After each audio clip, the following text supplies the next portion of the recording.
Tidak cukup kebatilan yang dilakukan oleh pesantren Az-Zaitun. Kali ini Ponpes Al-Kahfiyah telah menghiburkan dunia maya lantaran tata cara solat yang dilakukan mengundang kekeliruan di kalangan umat Islam. Bagaimanakah kisahnya? Jom tonton video ini sehingga habis.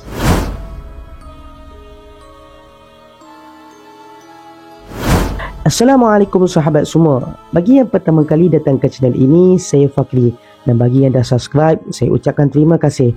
Jangan lupa like dan komen di video ini agar channel ini terus maju. Kali ini saya ingin share mengenai kebatilan yang dilakukan oleh Ponpes Al-Kahfiyah apabila tata cara solat yang dilakukan mengundang kekeliruan di kalangan umat Islam. Dalam satu video yang diupload oleh seorang YouTuber bernama Asnaf Bandi PSS yang sering membongkar kebatilan pesantren ini, seorang wanita yang bertelekung berhijau dengan memakai poldah di wajahnya mengimamkan 3 orang lelaki yang menjadi makmumnya dalam solat berjemaah. Yang lebih menghairankan, di hadapan wanita tersebut diletakkan lilin yang dinyalakan api. Wanita itu juga menambah pergerakan solat dengan mengangkat 3 kali takbir dengan menoleh kanan dan kiri semasa iktidal. Ada juga yang mengatakan bahawa mereka itu sebenarnya sedang melakukan ritual yang seakan meniru ibadah agama lain. Lebih mengejutkan, dalam video tersebut dapat dilihat secara jelas pesantren ini siap menawarkan servis mampu menghapuskan dosa. Video ini masih lagi menjadi perbincangan di media sosial sama ada video ini benar-benar ajaran yang dibawa oleh Ponpes Al-Kahfiyah ataupun sekadar lakonan untuk konten semata-mata untuk meraih populariti. Sahabat semua, Ponpes Al-Kahfiyah ini dipimpin oleh seorang wanita yang dikenali sebagai Ustazah Umariyah yang terletak di Pulau Sumatera di Indonesia. Sama ada perkara ini sekadar lakonan, ia tetap menyalahi syariat Islam kerana jelas-jelas mempersendakan perintah solat dan memesokkan syariat yang dibawa oleh Nabi Muhammad SAW. Apakah tujuan mereka memasang lilin? Adakah disebabkan keadaan yang gelap ataupun mungkin mempunyai niat yang salah yang ingin meniru agama lain? Jika digunakan alasan lakonan semata-mata, jika itulah alasannya, maka ia akan membuka banyak peluang kepada orang yang mempunyai niat yang jahat pada Islam untuk membuat lebih banyak video yang berunsurkan penghinaan terhadap ajaran Islam. Islam telah mengajarkan kepada kita perintah solat mestilah mengikuti apa yang telah diajarkan oleh Nabi SAW sebagai bukti kecintaan kita kepada baginda.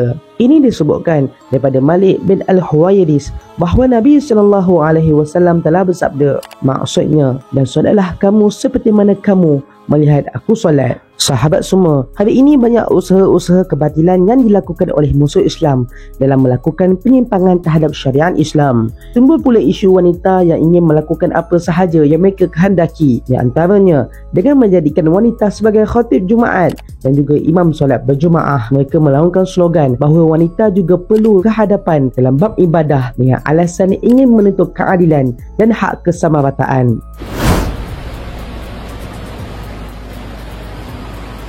Bismillahirrahmanirrahim. Assalamualaikum warahmatullahi wabarakatuh. Allahu Akbar.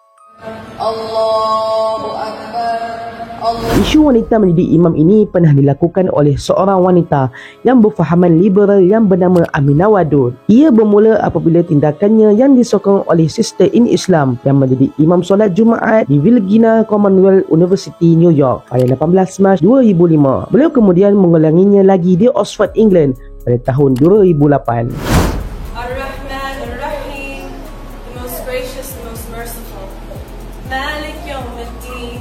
Sahabat semua, sebenarnya puak ini menggunakan hadis yang diriwayatkan oleh Ummu Waraqah, namun ditafsirkan hadis ini menurut akal mereka semata-mata tanpa berpandukan para ulama. Bahkan ada juga di kalangan mereka yang mempergunakan nama para alim ulama untuk membenarkan perbuatan batil mereka. Dalam sebuah hadis yang diriwayatkan oleh Abu Dawud dalam Sunannya bab Imamatin Nisa daripada Ummu Waraqah bin Abdullah Al-Ansariyah radhiyallahu anhu, seorang sahabiah yang pandai membaca Al-Quran secara ringkasnya, bahawa beliau pernah meminta izin kepada Nabi SAW untuk menugaskan di dalam rumahnya seorang muazin. Lalu baginda pun mengizinkannya. Baginda menyuruh beliau supaya menjadi imam kepada ahli rumahnya. Kata Abdul Rahman, aku pernah melihat muazinnya adalah seorang lelaki tua yang lanjut usianya. Sahabat semua, para ulama telah berbeza pendapat dalam memahami hadis Ummu Waraqah. Sebahagian mereka menjadikan hadis ini hanya dikhususkan kepada Ummu Waraqah sahaja. Menurut sebahagian ulama seperti mazhab Asy-Syafi'i dan mazhab Hambali, wanita boleh menjadi imam solat berjemaah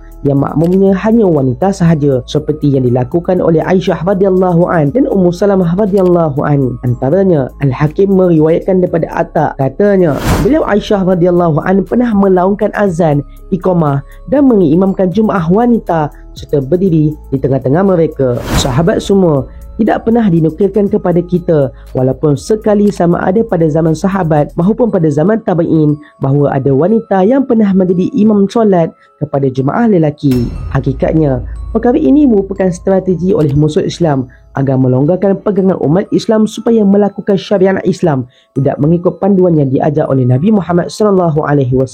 Ini pernah dilakukan oleh strategi orang Yahudi untuk menyesatkan sahabat-sahabat Nabi SAW, iaitu dengan cara mengerjakan solat subuh bersama Nabi dan para sahabat yang lain, manakala di sebelah petangnya mereka beribadah cara mereka tersendiri, dengan harapan para sahabat radhiyallahu anhu menganggap bahawa ibadah mereka di sebelah petang itu juga adalah ajaran daripada Islam, kerana menganggap orang Yahudi lebih awal mengetahui tentang ajaran Islam. Justru keraguan dalam beribadah ini merupakan sebahagian perancangan mereka untuk mengelirukan umat Islam. Begitulah realiti pada hari ini. Musuh-musuh Islam menyerang pemikiran umat Islam dengan sekularisme. Mereka memperkenalkan Islam cara baru yang dihuraikan dalam tafsiran religion. Cara berfikir ini akan menyebabkan umat Islam tidak memahami erti sebenar ibadat dalam Islam yang diajarkan oleh Allah Subhanahu wa taala. Secara tidak langsung, umat Islam hanya melihat Al-Quran ini sebagai jampi dan dipertandingkan lagunya, bukanlah dianggap sebagai sebuah panduan untuk menyusun sistem dan membentuk cara berfikir yang betul. Inilah kesan parah daripada sekularisme.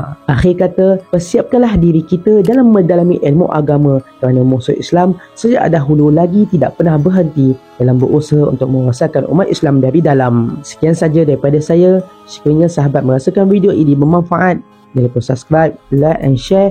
Kita jumpa lagi pada video yang akan datang. Sekian. Assalamualaikum warahmatullahi wabarakatuh. Anda dengar kami cerita.